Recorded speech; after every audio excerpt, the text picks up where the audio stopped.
Bismillahirrahmanirrahim. Assalamualaikum warahmatullahi wabarakatuh.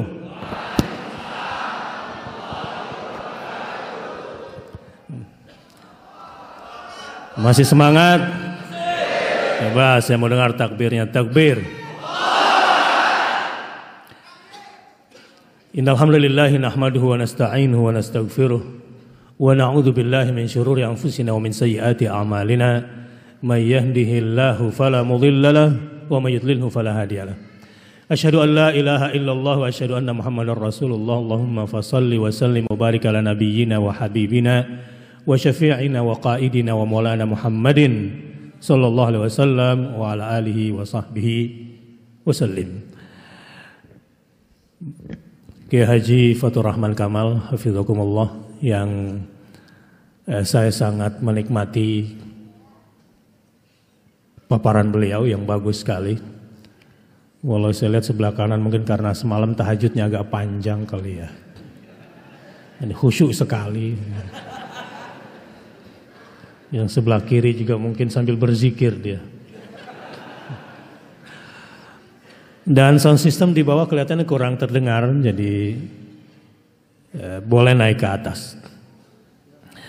Sekarang tugas saya adalah mencoba membumikan atau mengajak saudara-saudara sekalian, sahabat-sahabat seperjuangan semua, apa yang disampaikan oleh Kiai Haji Fatur Rahman Kamal tadi dalam bentuk keseharian.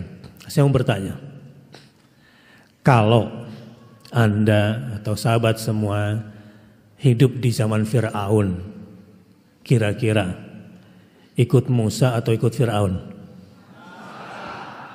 Gak yakin saya.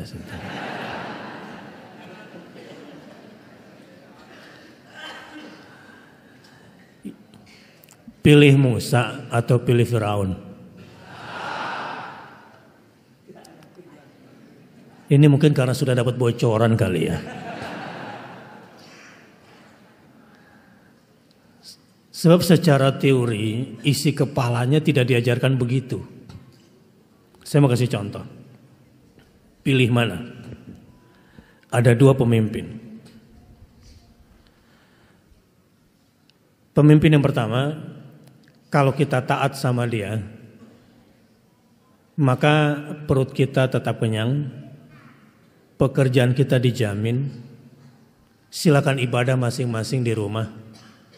Enggak usah bicara keadilan, enggak usah teriakan soal kebenaran. Jalani saja hidup kamu baik-baik dan tunduk pada aturanku, maka hidup kamu tentram. Ini yang pertama. Yang kedua, ayo kita keluar malam hari ini ke laut, tapi tidak ada perahunya. Pilih ikut yang pertama atau yang kedua?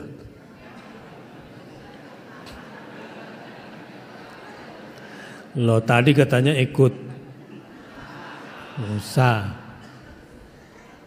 Gimana, pilih pada yang pertama atau yang kedua? Gak percaya saya. Yang bangun jalan-jalan di Mesir, yang memberikan kartu Mesir pintar misalnya gitu ya. Contoh. Kartu Mesir sehat kan gitu.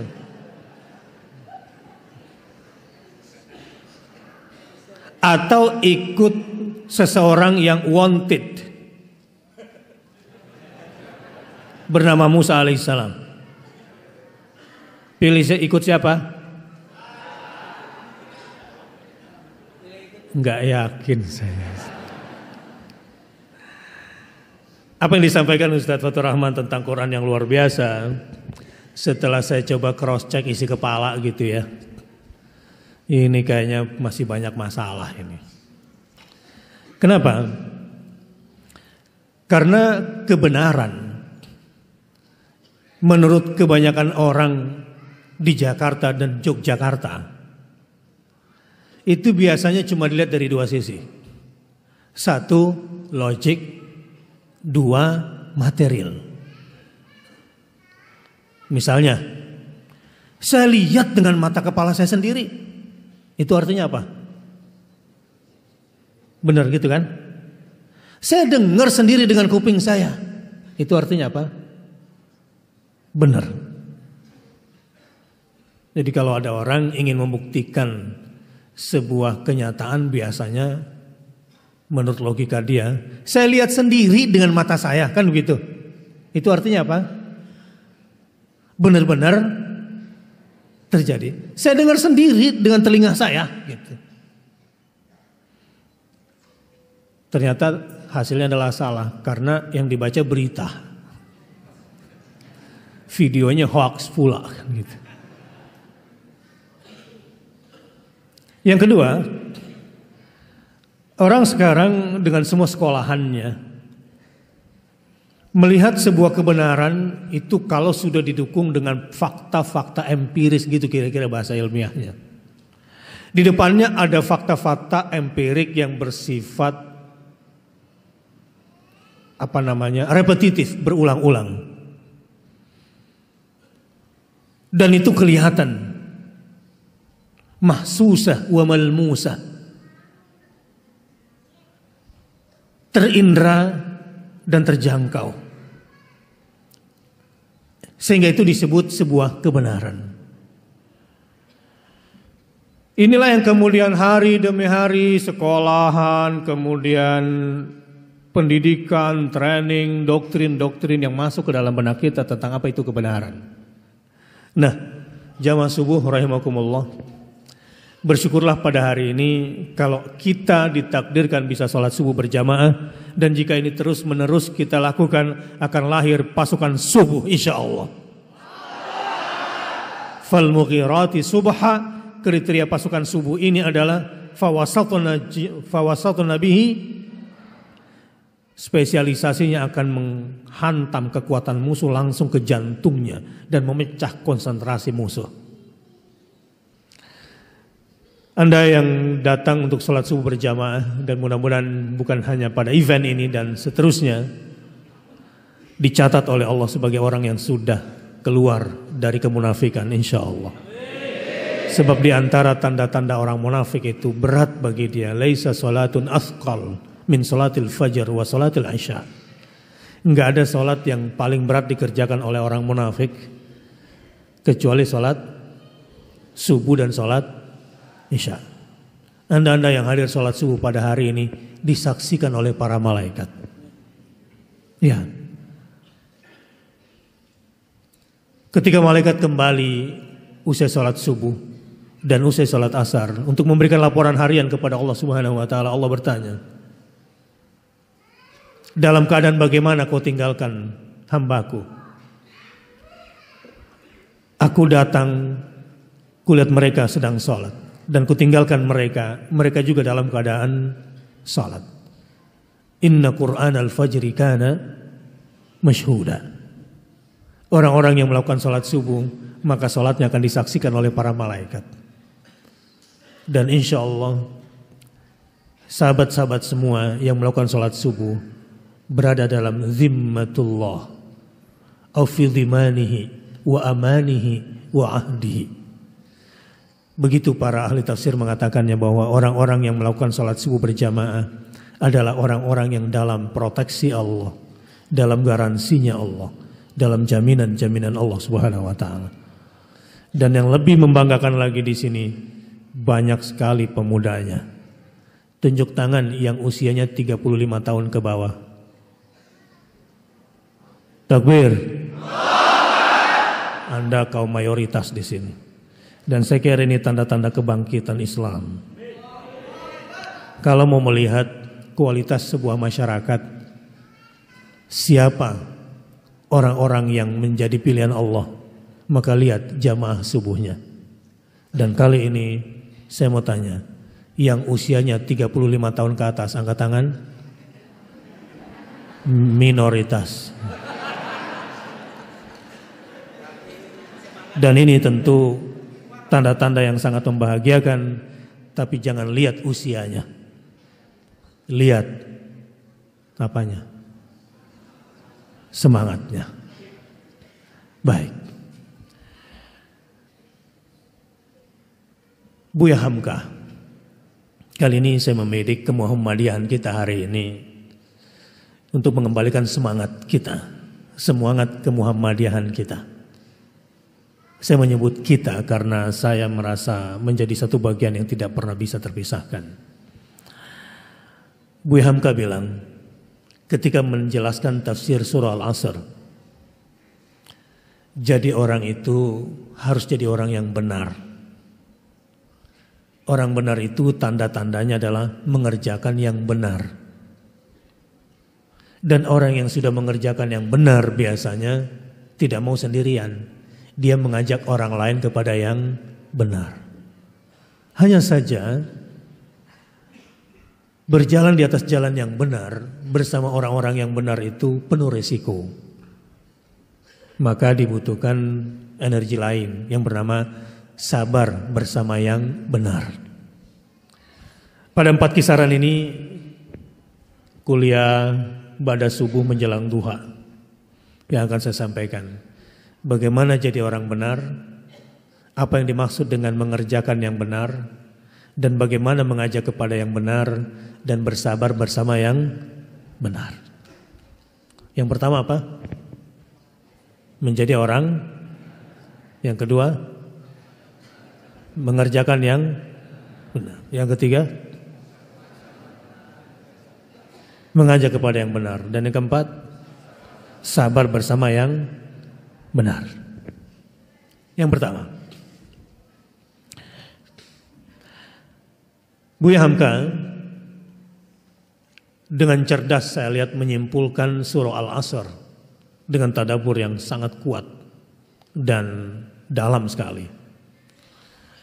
Beliau adalah orang jenius yang tidak suka menampilkan kejeniusan dirinya. Dengan kesahajaannya, umat kemudian dibimbingnya kepada cahaya Al-Quran, menghujam ke dalam jiwa umat apa yang dituturkannya. Karena beliau berbicara dengan hatinya dan berani bertanggung jawab terhadap apa yang dikatakannya. Sebab hidup ini tidak cukup hanya dengan pintar dan jujur, tapi harus bernyali. Hidup ini tidak cukup hanya dengan pintar dan jujur, tapi harus bernyali. Badan boleh kurus, penyakit paru-paru,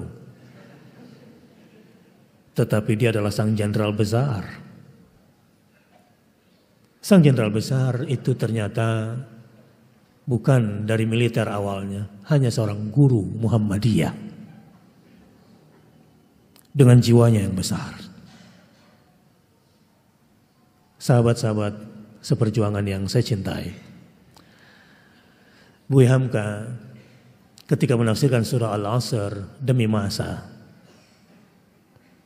innal insan lafi khusr, dalam tinjauan detik, menit, jam, hari, minggu, bulan, tahun, windu, dekade, abad, bahkan sampai milenium. Ada banyak peristiwa-peristiwa besar di mana kamu yang sedang berjubel di satu planet yang besarnya tidak lebih besar daripada sebutir pasir di tepi pantai. Sebetulnya tidak kalian sadari ada peristiwa-peristiwa besar di galaksi sana yang tidak kamu perhatikan. Bahkan di dalam kehidupan kamu sendiri ada banyak kelalaian yang kamu lakukan jika ditinjau dari sisi waktu. Innal insana lafi khusr. Sesungguhnya mayoritas manusia dalam kerugian, tapi bukan kerugian yang kecil. Khusrin dalam bentuk nakirah di sini menunjukkan bahwa kerugian adalah kerugian yang sangat besar. Terutama jika dipandang dengan kacamata kebenaran yang tentunya berdasarkan kriteria-kriteria keakhiratan. Tapi ada sekelompok kecil orang yang tidak merugi, artinya orang beruntung. Siapa dia? Alladzina amanu wa amilus salihati wa tawasau bil haqqi wa tawasau bis sabr.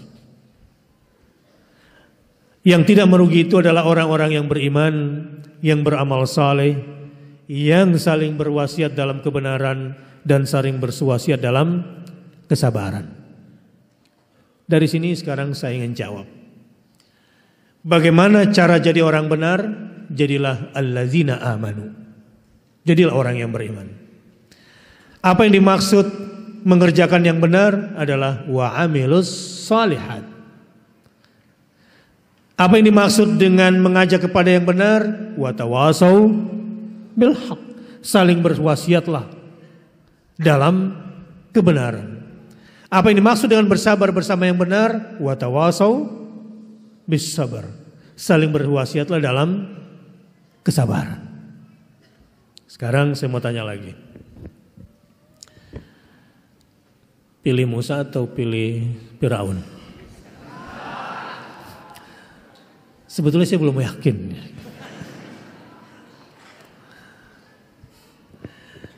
Yang bangun jalan Musa, Firaun. Yang mensejahterakan ekonomi Firaun. Yang membuat pasukannya itu kemudian begitu hebat dan paling ditakuti di muka bumi juga adalah Firaun. Ikut siapa kira-kira? Ini unlogic. Orang-orang di sini nggak logik nih di sini. Betul sekali. Pilihan Anda tidak salah. Jadi pilih ikut ke laut tanpa perahu atau stay di Mesir saja supaya tetap kenyang, bekerja dan nyaman. Orang gila semua di sini. Apa dasarnya Anda mau ke laut aja? Kenapa? Kenapa? Belum ngerasain aja diinterogasi. Belum tahu rasanya dikriminalisasi. Hah?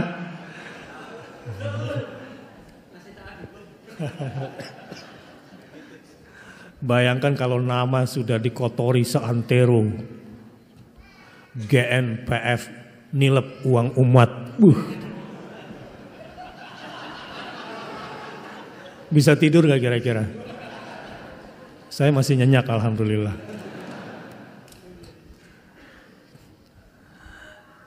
Baik. Musa juga gitu dulu. Jadi ketika ada perkelahian antara Bani Israel dengan orang Mesir kan, dibela siapa? Bani Israel, kemudian fawakazahu, lalu kemudian terpukul, matilah dia. Sebab kekuatan Musa pada saat itu memang 10 kali lipat ketimbang kekuatan laki-laki di masanya. Sama kayak pemuda-pemuda di sini insya Allah. Masih semangat?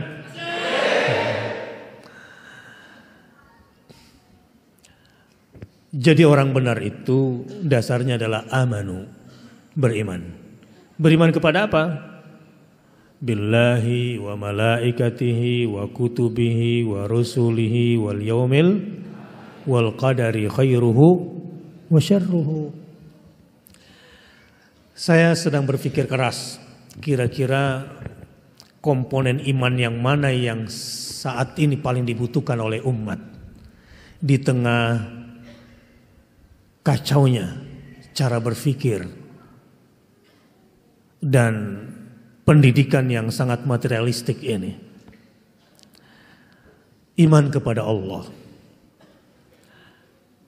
Untuk menjadi orang benar itu jangan terlalu percaya dengan apa yang kita lihat. Jangan terlalu percaya dengan apa yang kita dengar. Jangan. Seperti Ibnu Umar. Abdullah Ibnu Umar itu kalau dibacakan kepadanya ayat-ayat Al-Quran seakan-akan sengatan panasnya neraka sudah menyentuh kulitnya.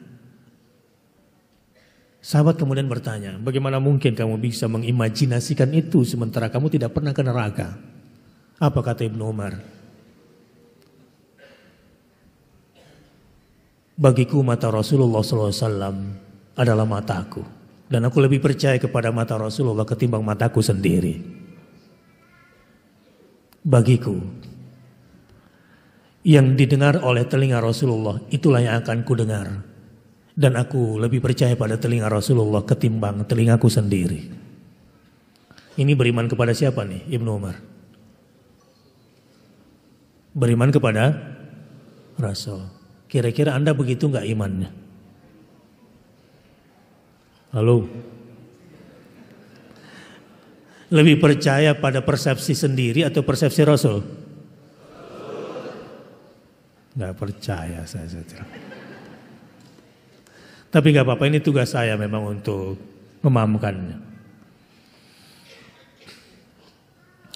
Orang-orang yang beriman, maka cara dia menjalani hidupnya menjadi orang benar itu luar biasa.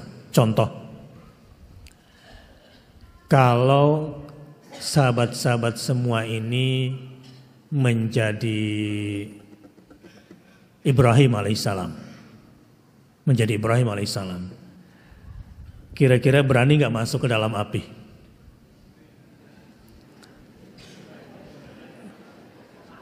Mau jawab tapi takut dibilang bohong. Tapi untung Anda sudah baca Al-Quran sehingga tahu kisahnya. Bayangkan, seandainya sahabat-sahabat semua ini seperti Yunus ibnu Matta dilempar ke laut, kira-kira senang, tenang atau ketakutan? Hah? Takut? Takut apa? Takut? Apa yang orang takutkan kalau dilempar ke laut? Mati, tenggelam. Ya, kan masih bisa berenang sedikit. Takut apa lagi? Ikan hiu. Nah yang datang ini engkongnya hiu.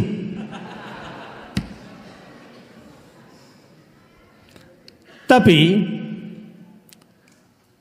laula tasbih Yunus bin Matta lamata fi batnil hut. Kalau bukan gara-gara tasbihnya Yunus bin Matta, sudah mati dia di perut ikan hiu besar itu. Kalau memang ikan hiu, saya tidak tahu ikan apa itu. Al-hut wa dhannun idh dhahaba mughadiban wa dhanna an lan naqdira alaih.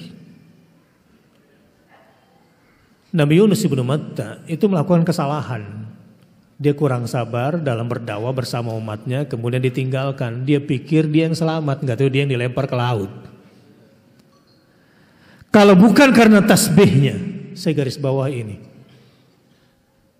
Laula tasbih Yunus ibn Matta lamata fi batnil hut.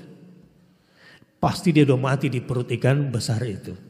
Jadi apa yang menyelamatkan Yunus ibn Matta? Tasbih. Seringan itu? Iya. Ketakutan-ketakutan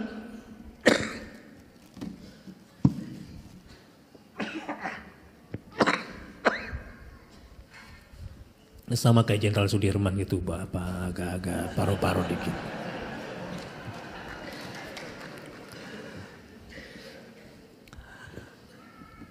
Nyamain gitu ya. Ya nggak apa-apa kan, namanya juga ngefans gitu. Pada sang jenderal besar itu. Ketakutan cukup selesai dengan tasbih bagi orang-orang yang beriman kepada Allah, orang yang berfikirnya benar.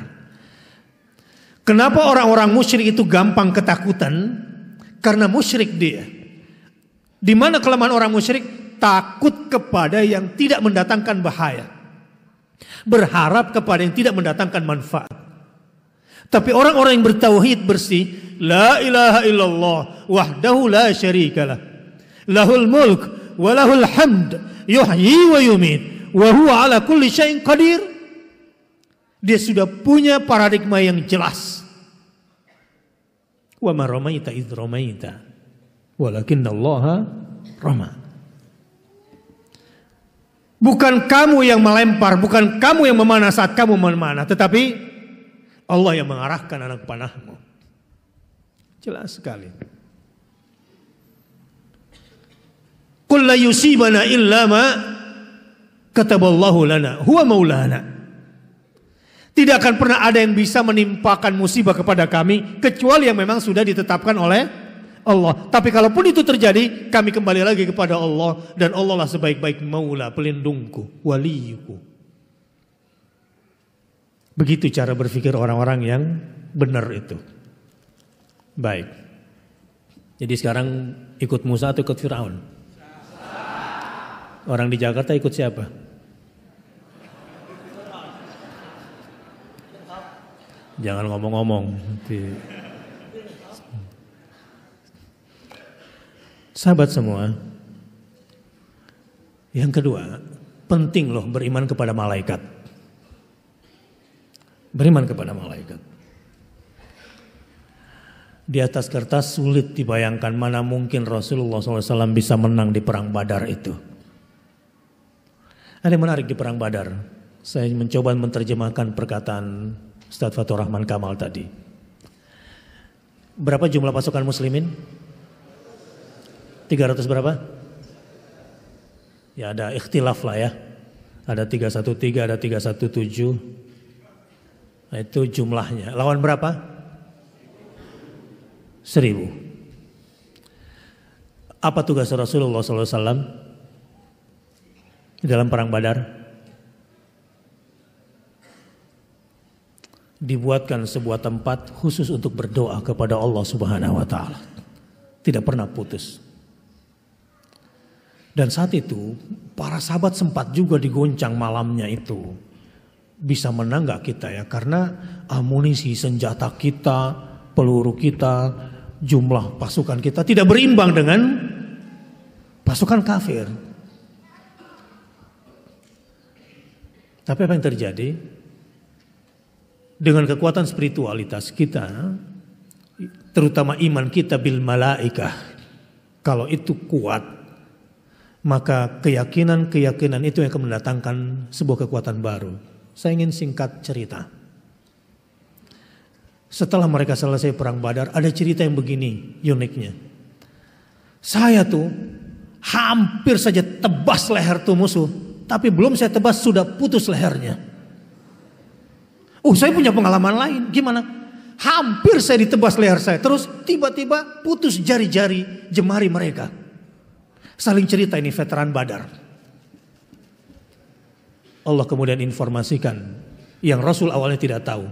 Fadribu fawqal a'naq wadribu minhum kullabanan. Allah sudah kirimkan pasukan malaikatnya yang bertugas untuk penggal leher orang kafir dan putuskan semua jari jemari mereka.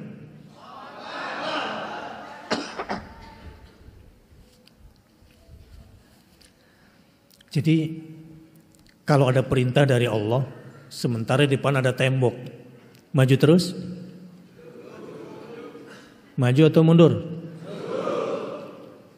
Tembok di depan. Hah? Atau negosiasilah bargaining. Indonesia kan biasa, sandra-sandra politik itu biasa. Saya tidak tahu nih Pak Jenderal kira-kira menang gak dengan semua ancamannya ini. Kalau di bargaining nanti. Pilih mana? Udahlah baik-baik aja Pak, kalau enggak saya bongkar rahasianya nanti. Pilih mana kira-kira? Tetap berjalan di atas kebenaran atau dikuliti? Pilih mana? Ini republik ini berantakan kayak soal-soal seperti ini aja. Ayo silakan maju, saya bongkar semua rahasia kamu. Ini yang membuat deadlock sekarang ini. Saya bicara fakta-fakta lapangan. Tapi kalau orang-orang itu beriman, pilih jalan terus atau ya sudahlah bargaining saja. Maju terus atau bargaining? Bargaining itu apa sih? Tawar. Ini semua tergantung nyali. Kalau cuma berilmu dan jujur, lewat itu. Lewat, akan melipir itu. Takut mati, takut miskin, takut apa lagi? Semua ketakutan-ketakutan akan terus menghantui pikiran. Di situ dilihat kualitasnya, jenderal bintang berapa. Di situ kelihatan siapa dia sesungguhnya. Sahabat-sahabat seperjuangan yang dirahmati oleh Allah Subhanahu wa taala. Tentu Indonesia yang kita cintai, Indonesia yang kita banggakan ke depan harus kita bangun dengan cara yang beradab, yang berkemajuan, dan tentu juga dengan cara-cara yang damai. Sepakat? Jadi saya ingin bangkitkan semangat rohiyahnya ini, tapi jangan langsung mau jumroh. Orang yang maunya jumroh itu sebetulnya kadang-kadang kurang akal juga. Ustadz, kapan revolusi? Kan begitu deh pertanyaannya. Ini waktu di Jakarta 212 udah selesai. Kan acaranya cuma dari pagi sampai siang. Ini semua yang udah mau jihad ini marah-marah. Ustadz, kapan revolusi? Termasuk saya kira di sini orang-orang. Kan yang viral setelah itu kan jumroh ya. Jadi jam 4 itu saya lihat tawaf sudah. Wukuf sekarang jumroh gitu ya. Untung dia tahunya cuma jumroh. Padahal pada tanggal 10 Zulhijjah itu jumroh Aqobah. Yang dilempar langsung setan yang paling besar seharusnya. Dan untung yang dia tahu cuma jumroh. Padahal di situ ada juga kewajiban untuk menyembelih hewan. Untung tidak tahu.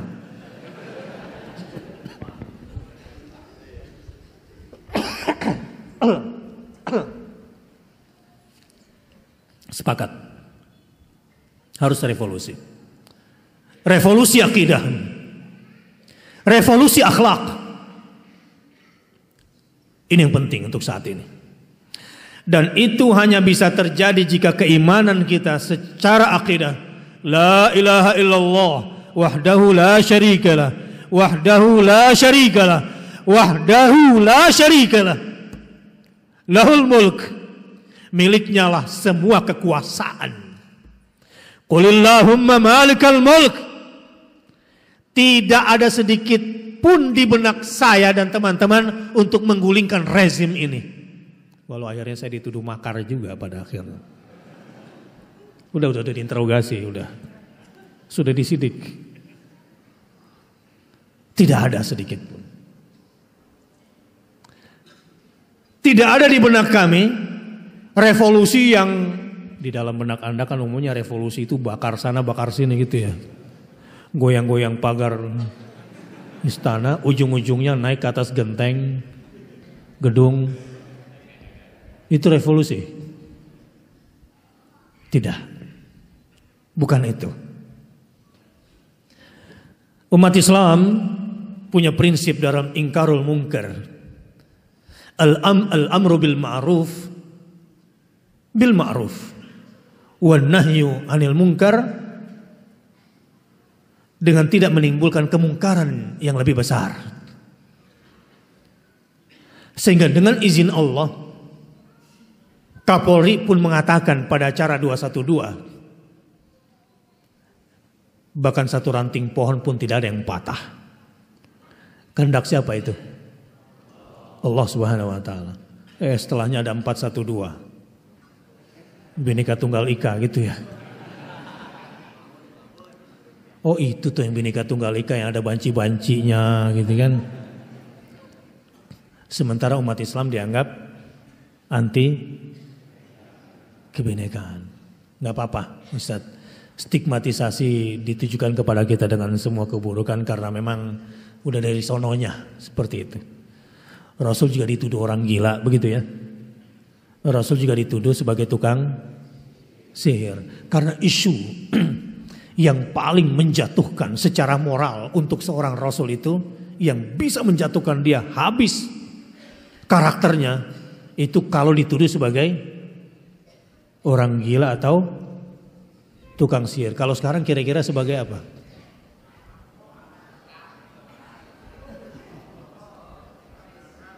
Isu dulu pada masa Rasulullah SAW dalam karakter assassination, saya nggak paham juga yang saya katakan ini.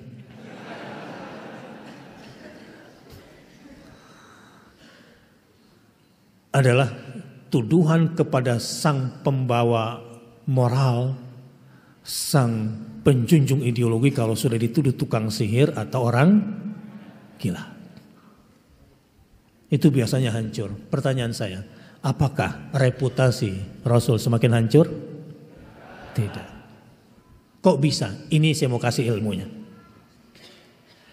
Rasulullah SAW diutus menjadi Rasul ketika surah Al-Mudaththir diturunkan, dan Rasulullah SAW diangkat menjadi sang Nabi pembawa berita besar ketika surah Al-Alaq diturunkan. Ya. Ya ayyuhal mudaththir qum fa'anzir. Lanjutkan. Wa rabbaka, terus wa thiyabaka, yang ketiga wa rujza, yang keempat, yang kelima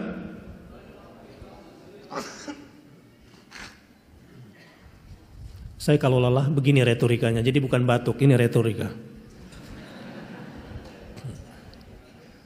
Jadi jangan bilang Ustadz lagi flu gitu, bukan, ini retorika.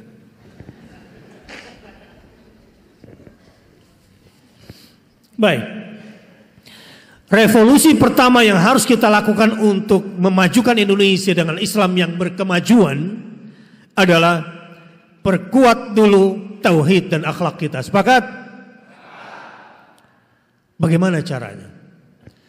Ya ayyuhal mudaththir, wahai orang-orang yang berkemul dengan selimutnya. Sekarang sudah bangun. Qum, bangun, bangkit. Disuruh ngapain Tuhan? Proyek pertamanya bukan al-amru bil ma'ruf, fa'anzir, beri peringatan. Karena yang mendesak pada saat surah ini diturunkan adalah inzar, bukan amr bil ma'ruf. Memang kalau mau dakwah yang happy-happy saja, yang gak pakai resiko gitu ya, ya amar ma'ruf aja lah gitu. Tapi jangan salahkan kalau ada yang ambil posisi ingkarul mungkar. Ini memang beresiko. Itu beresiko. Tetapi perintahnya saat itu adalah bukan amar bil ma'ruf, tetapi fa'anzir, beri peringatan. Kenapa? Secara konteks dakwah pada saat itu, di awal-awal surah ini diturunkan, pada awal-awal Fajrul Islam, memang manusia pada saat itu sudah pada puncak kehilangan kesadaran kemanusiaannya. Dan manusia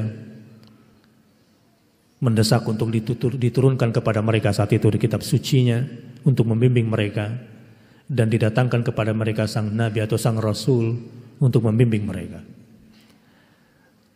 Bagaimana syaratnya supaya kita sukses dalam indar? Yang pertama adalah wa rabbaka fakabbir.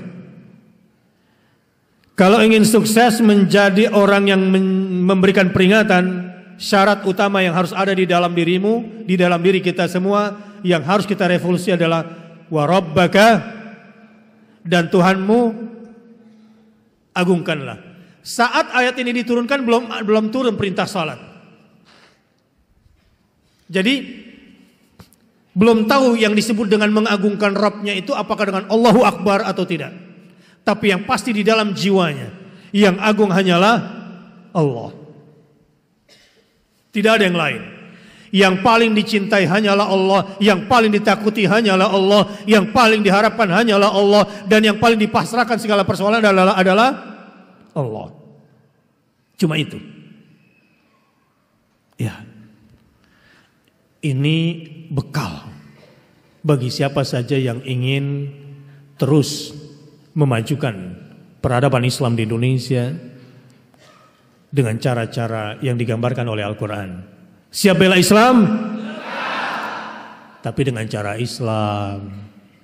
Siap bela Quran? Tapi dengan cara Al-Quran. Kalau bela Quran tidak pakai cara Quran ya kacau jadinya nanti. Bagaimana caranya? Wa rabbaka fakabbir. Sehingga sekarang senandung yang paling disukai anak muda kalau ada takbir. Takbir! Ini menjadi senandung indah sekarang. Tapi sekaligus juga menakutkan yang anti-Islam ini. Ya sudahlah, kita minta ridhonya Allah, tidak minta ridhonya manusia. Saudara-saudara, sahabat-sahabat seperjuangan, saya ingin kasih bekal. Bagaimana Ustadz caranya supaya Allah itu tetap agung di dalam jiwa kita dan kita menjadi orang yang paling berbahagia bersama Allah? Saya mau kasih tipsnya. Mau? Mau doang atau mau banget? 4 hal yang harus kau tanamkan di dalam jiwamu. Itu pun sedang saya pelajari dan saya mencoba untuk meyakininya. 1. Penuhi dadamu dengan istighfar. Mohonlah selalu ampunan atas dosa-dosa. Kalau itu sudah berjalan, yang kedua, penuhi dadamu dengan memohon rahmat Allah Subhanahu wa taala. Apapun yang kau hadapi, seterpuruk apapun kondisimu, maka akan berubah menjadi bahagia. Seperti doa Adam alaihissalam, Rabbana dhalamna anfusana wa illam wa tarhamna lanakunanna minal khasirin. Tanpa maghfirah darimu ya Allah, tanpa rahmat darimu ya Allah, niscaya kami akan menjadi orang-orang yang merugi. Alhamdulillah turun rahmat Allah di luar. Maju ke depan. Semuanya coba yang sedang duduk maju sedikit selangkah. Semuanya. Selangkah saja sudah menguntungkan buat saudara-saudara kita yang di belakang. Semua maju, jangan diam. Ya, wah bagus sekali kalau sampai 5 kali ngesot. Yang di belakang pasti akan mendapatkan banyak sekali ke lapangan. Nah ini sebelah kiri kanan masih kosong. Ya, dipenuhi. Ini juga di mihrab masih kosong. Acara sampai jam 9. Ya, jam 7 saya sarapan, terserah Anda mau ngapain di sini.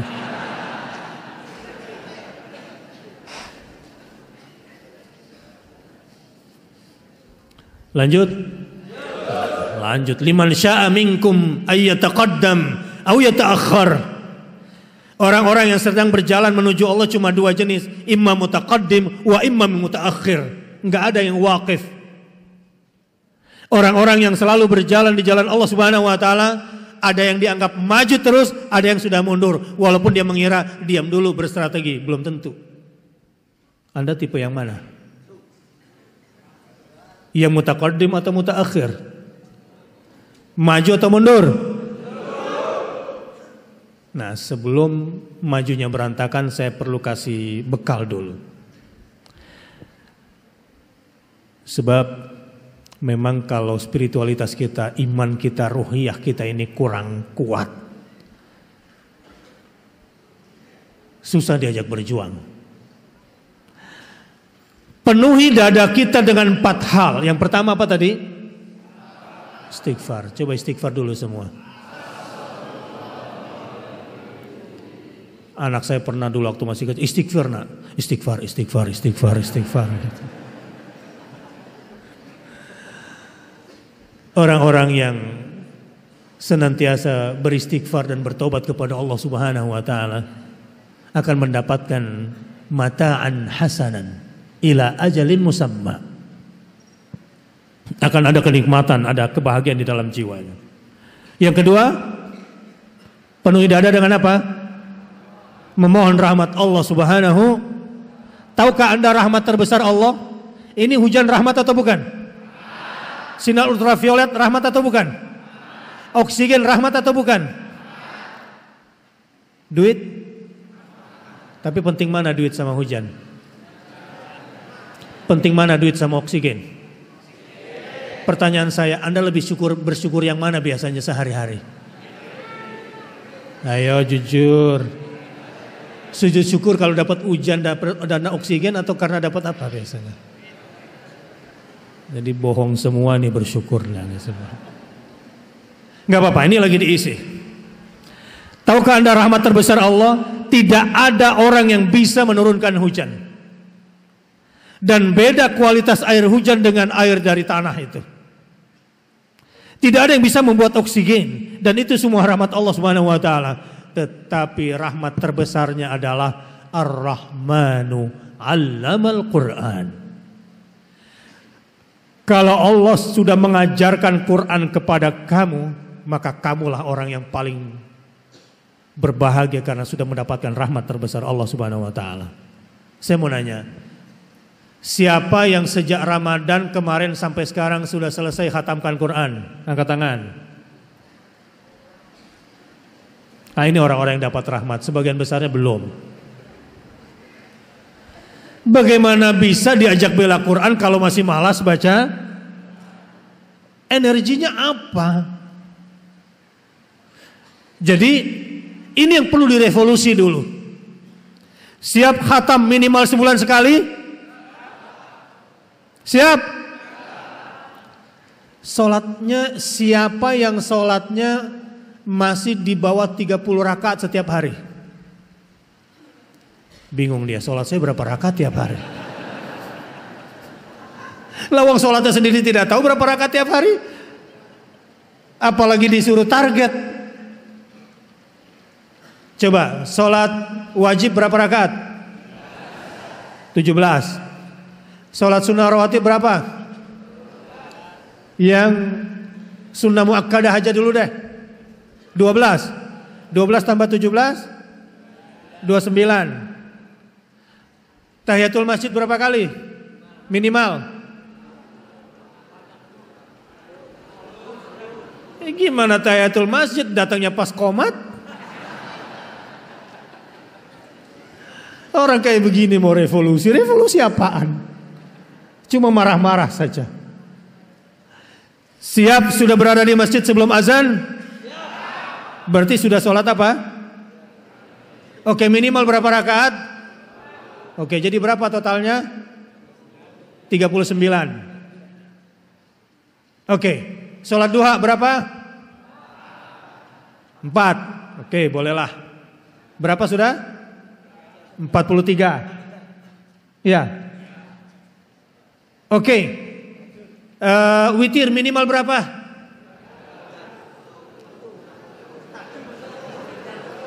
Ini pelit banget kalau satu memang. Boleh sholat witirnya 1 rakaat seandainya kalau ambil 3 keburu azan. Kalau betul-betul cuma 1, ini manusia minimalis.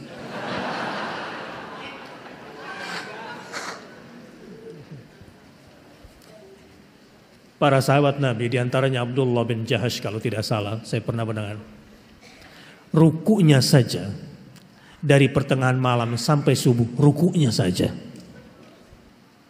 Saking khusyuknya itu orang kalau sholat. Pernah sujud sepanjang 200 ayat? Hah? Waktu sholat gerhana berapa ayat biasanya? Berapa lama sujudnya? Jadi ukuran kekuatan bukan berapa banyak push up-nya. Bukan dan 5 dan 6 dan 7 dan seterusnya. Tetapi berapa lama kamu kuat ruku. Berapa panjang kamu kuat bersujud. Itu ukurannya. Jadi kalau mau lihat fisik kamu seperti apa, lihat rukumu. Seberapa panjang rukumu. Dan seberapa panjang sujudmu. Oke, jadi tadi sudah sampai berapa? Kalau witirnya 3? 46. Tahajudnya? 8. Jadi berapa? 54. Kira-kira Anda mazhab yang mana ini? Berapa rakaat tiap hari? Pemuda-pemuda itu yang pertama kali harus diperhatikan kalau ingin Islam bangkit, itu harus kuat apanya? Akidahnya, kuat ilmunya, kuat ibadahnya, kuat akhlaknya, kuat badannya, baru kuat yang lain-lain. Badannya kekar seperti kakak Rai gitu. Seperti siapa? Kalau adere masih bawah, adek begitu.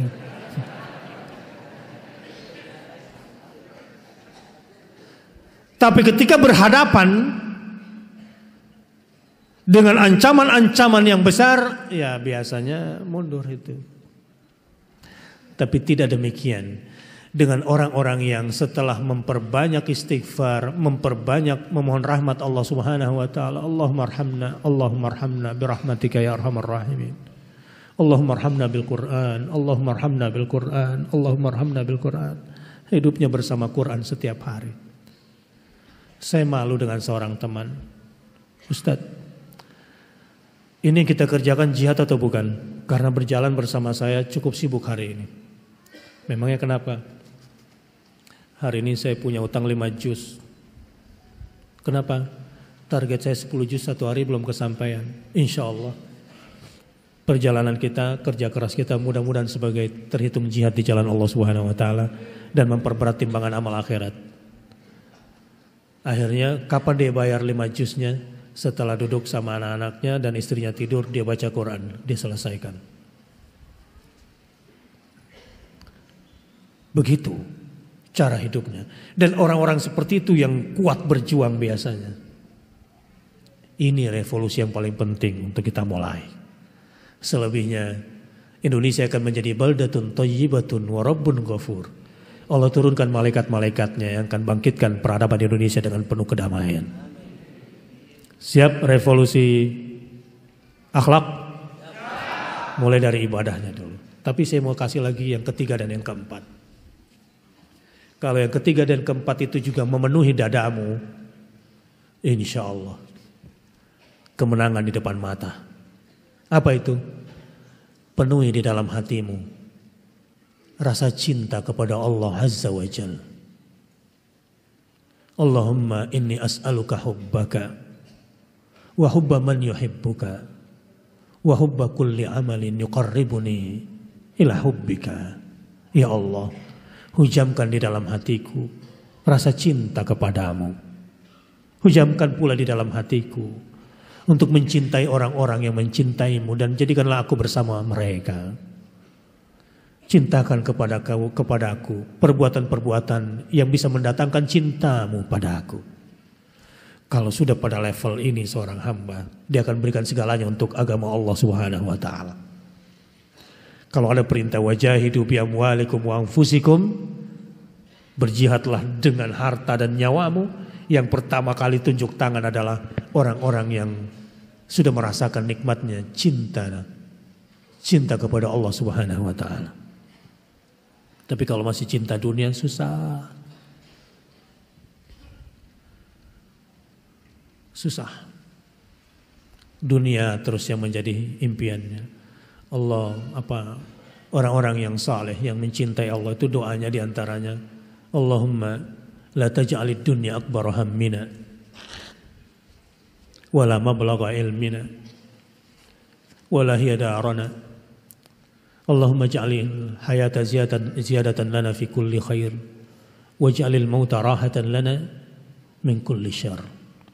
Orang-orang yang di hatinya dipenuhi rasa cinta kepada Allah akan doa seperti ini, ya Allah, janganlah kau jadikan puncak obsesiku adalah dunia.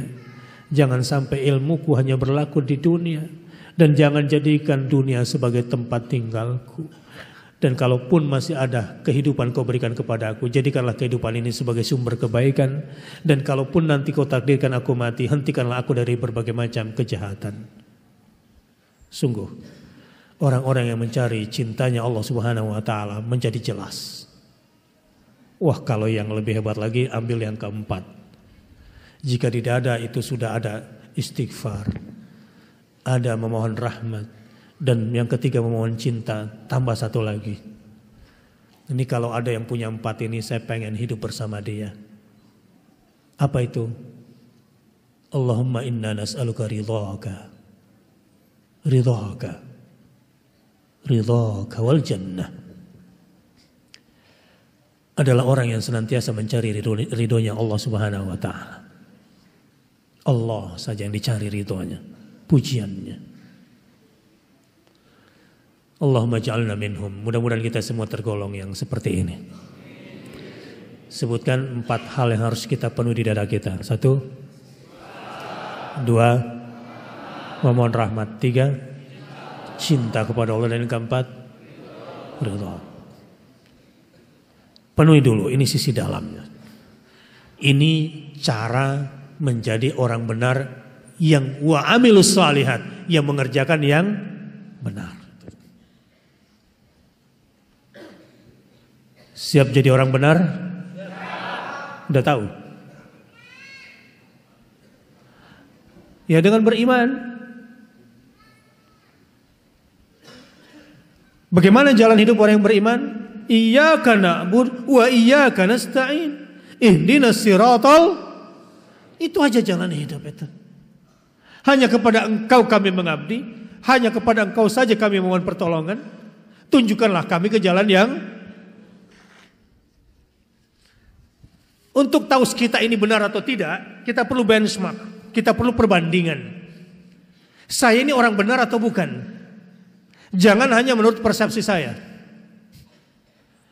Alladzina an'ama Allah 'alaihim minan nabiyyina wasiddiqina wasyuhada wassalihin wa hasuna ulaika rafiqa. Kalau ingin tahu kita ini orang benar atau bukan, lihat benchmarknya, perbandingannya yang mana. Siapakah orang-orang yang sudah beruntung dan mendapatkan nikmat Allah berada di atas siratal mustaqim itu? Para nabi, minan nabiyyin. Yang kedua, siddiqin, orang-orang yang senantiasa membenarkan Allah. Yang ketiga, syuhada, orang-orang yang mati di jalan Allah. Dan yang keempat, as-salihin, jadi orang-orang saleh. Itu aja perbandingannya. Jika ini sudah menjadi pegangan dalam hidup, maka insya Allah semua akan baik-baik saja, apapun yang kita hadapi. Dan saat ini tidak bisa tidak, kelihatannya kebangkitan Islam dunia mulainya dari Indonesia. Ini bukan maunya kita. Ini bukan maunya kita. Demi Allah, saya ini kalau boleh mundur, pengen mundur aja lah. Tapi udah gak bisa lagi. Kemana-mana kalau ketemu umat Islam, ngelihat muka gue ini muka takbir gitu. Ustadz, saya berada di belakang Ustadz. Belakang mulu.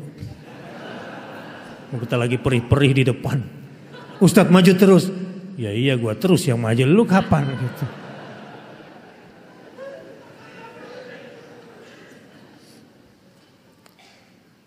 Tapi fenomenanya memang izzah Islam ini sedang muncul di Indonesia. Yang kedua, kita dipersaudarakan, dipaksa oleh Allah Subhanahu wa taala untuk bersaudara. Saya ini pengurus Muhammadiyah. Belakangan sering diundang Mauli dan Ustadz Fatur Rahman. Kira-kira melanggar kode etik gak ya? Sehingga saya hafal banyak salawat. Dan saya pikir itu juga bukan hal bid'ah. Rahatil atyaru tashdu fi layalil maulidi, gitu-gitu. Wa bariqun nuri yabdu min ma'ani ahmadi, wa bariqun nuri yabdu min ma'ani ahmadi, wa bariqun nuri yabdu min ma'ani ahmadi fi layalil maulidi. Ini orang Muhammadiyah atau NU ini? Bukan itu. Tiba-tiba sekarang sekat-sekat itu runtuh dan panji kita cuma satu, Islam saja. Organisasi kita kembangkan, organisasi kita majukan, perkuat semua barisan. Tapi untuk satu panji, demi tegaknya la ilaha illallah dan bendera kita adalah Islam. Ini tidak bisa dipungkiri sekarang. Anda merasakan gak suasana itu? Iya. Kembali gak harga dirimu sebagai seorang muslim? Izzahnya mulai muncul gak? Muncul. Ini di Jakarta orang lagi pusing. Harusnya Ahok ini menang 1 putaran. Dia sangat yakin. Saya nggak perlu sebutkan sisi positif negatifnya, tapi dia sudah yakin 100% pasti menang 1. Sekarang berubah. Kenapa? Izzah Islam muncul. Alladzina yattakhiduna al-kafirina awliya'a min dunil mu'minin ayabtaguna 'indahumul 'izzah. Orang-orang yang memilih orang-orang kafir sebagai walinya, apakah mereka mengharapkan kehormatan dari si kafirnya? Fa innal 'izzata lillahi jami'an. Padahal semua kehormatan, kemuliaan dan kekuatan itu milik Allah Subhanahu wa taala. Man kana yuridul 'izzah fa innal 'izzata lillah. Barang siapa ingin mencari kehormatan, kemuliaan dan harga diri, semua berasal dari Allah Subhanahu wa taala. Yang kedua sekarang, bagaimana caranya bisa bersabar bersama yang benar dan terus konsisten mengajak orang kepada yang benar. Begini, saya ingin loncat, saya ingin ajak revolusi akhlak. Ya, ini revolusi akhlak.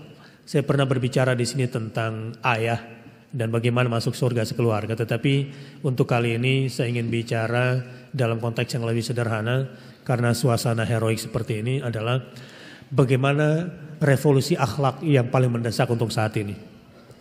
Ya, Rasulullah SAW itu orang yang paling lembut, seperti Ibrahim, awwahun halim, orang yang sangat penyantun. Kalau dirinya yang dihinakan, Rasulullah memaafkan. Tapi kalau agamanya yang dinistakan, kitab sucinya yang dinistakan, Tuhannya yang dinistakan, nyawa taruhannya. Kalau orang Jogja gimana kira-kira? Sama nggak? Nggak yakin saya.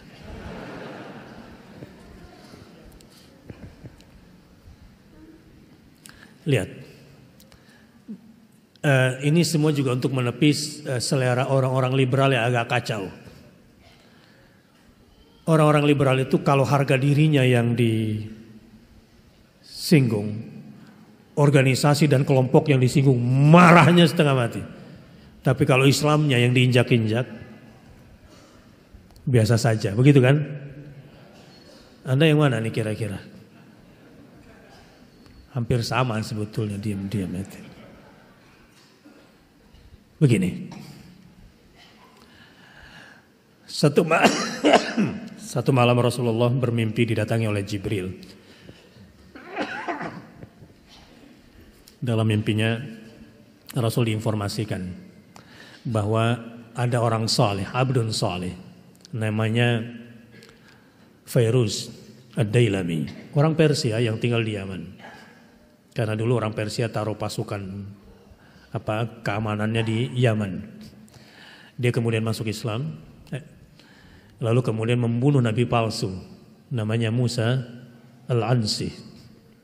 Sampai berita itu. Tapi malaikat Jibril menyebutnya di hadapan Rasul sebagai abdun saleh. Zaman sekarang ada orang ngaku nabi palsu, dibunuh. Kira-kira pembunuhnya disebut apa?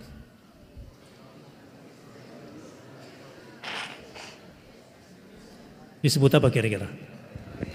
Tapi oleh Jibril disebut apa? Abdun saleh.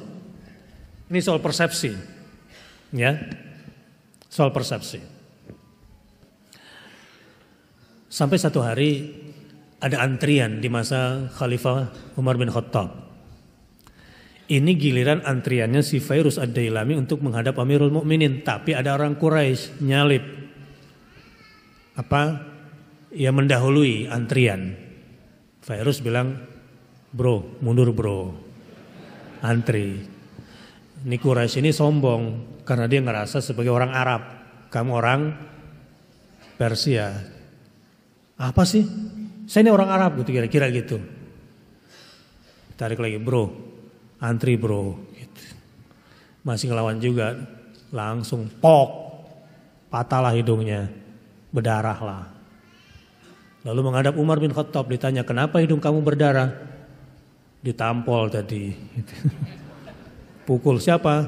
Itu si Fairuz Ad-Dailami. Panggil dia ke sini. Panggil lah, suruh dia berlutut. "Kenapa kamu pukul dia?" "Dia nggak antri." "Udah kamu nasihatin?" "Sudah." Singkat cerita Umar bilang kepada si Quraisy, "Ya Quraisy, amma ana atanazal min haqqi ka amirul mu'minin." Aku sebagai amirul mu'minin, aku sudah maafkan dia. Aku enggak ingin mengambil hak untuk menghukum dia. Alasannya apa? Ala tasma kalam Rasulullah.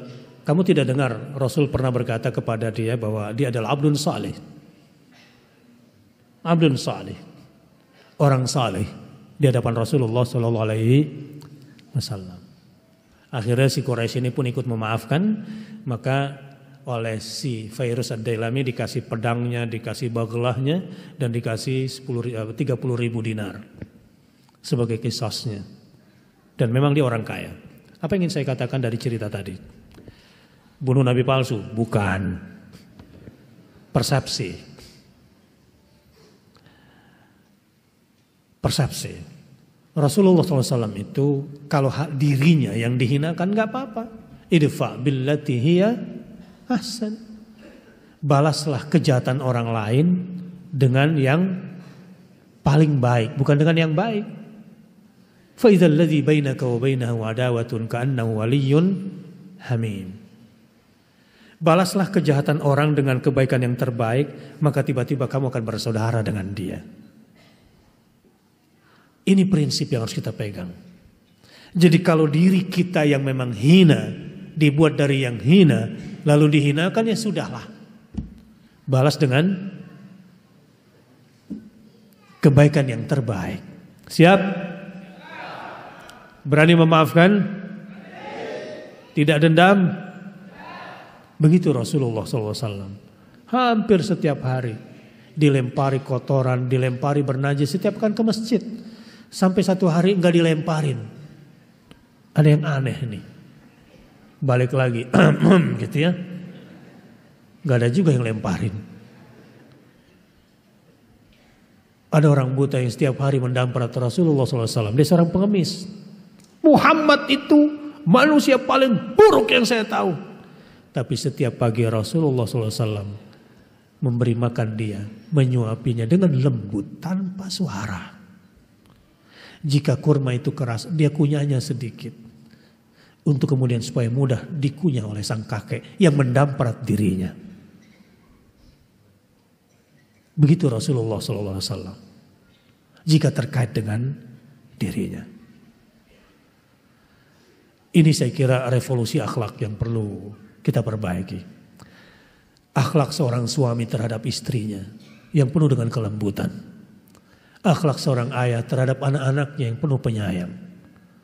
Akhlak seorang kakak terhadap adik yang selalu menyayangi. Dan akhlak adik kepada kakak yang selalu menghormatinya. Akhlak di jalan, akhlak terhadap lingkungan, akhlak di rumah ibadah, akhlak dalam berbangsa, akhlak dalam bernegara. Ini yang perlu direvolusi saya kira.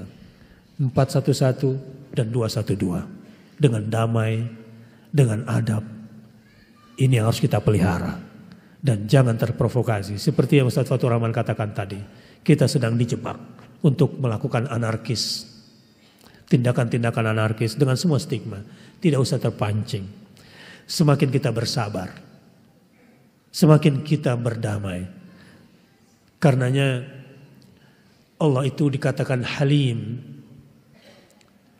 Ghafurun Halim. Kana ghafuran halima. Haliman ghafura. Karena Allah Subhanahu wa ta'ala tidak langsung mengazab hambanya. Sungguh revolusi terbesar yang harus kita lakukan secara akhlak untuk saat ini adalah andai saat ini kita bisa marah, tapi memilih untuk tidak marah, itu hebat sekali. Andai sekarang kita bisa membalas, tapi kita memilih untuk tidak membalas dendam, maka itulah orang-orang yang halim. Dan akhlak seperti itu yang akan membuat Islam semakin jaya. Dan membuat orang-orang kafir, orang-orang munafik kehilangan arah untuk menjungkir balikan Islam.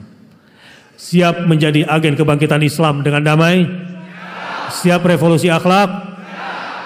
Ikuti saya berjanji untuk menjadi orang benar dengan mengerjakan yang benar, lalu mengajak kepada yang benar dan bersabar bersama yang benar. Ya Allah, berikanlah kepadaku kekuatan untuk senantiasa beristighfar kepadamu, memohon rahmatmu, memohon cintamu, dan memohon ridhamu. Ya Allah, mampukanlah aku untuk kuat akidah, kuat ilmu, kuat ibadah, kuat akhlak, kuat jasad, kuat ekonomi, dan kuat dalam berbangsa dan bernegara. Ya Allah, mampukan aku untuk revolusi akhlakku, menjadi orang yang penyantun, memilih tidak marah pada saat bisa marah, dan memilih untuk memaafkan pada saat mampu membalas. Saya kira ini yang paling penting untuk kita fahami dan kita jalani. Pulang dari sini dengan materi yang singkat itu, maka akan terjadi perubahan-perubahan besar di Indonesia. Dan ini revolusi. Kalau bicara revolusi juga nggak usah serem-serem banget, karena Pak Jokowi juga kan bilang revolusi mental. Sama, nilainya sama. Ya, kita bicara revolusi akhlak. Nah, keluar dari sini nanti saling tegur, saling salam, saling sapa, saling senyum, saling mendoakan. Saran saya, sebelum berdoa apa saja, doakan dulu orang-orang Islam. Allahumma ighfir lil muslimina wal muslimat wal mu'minina. Sebelum berdoa untuk diri sendiri, mohon ampun atas dosa-dosa muslimin dan muslimat, baik yang masih hidup maupun sudah tiada. Sebelum memohon untuk kepentingan diri sendiri, mohon kepada Allah agar dimuliakan Islam dan umat Islam, khususnya di Indonesia dan setelah itu di seluruh dunia. Mari berdoa bersama saya. Alhamdulillahirabbil alamin. Hamdan yuafi ni'amahu wa yukafi mazidah.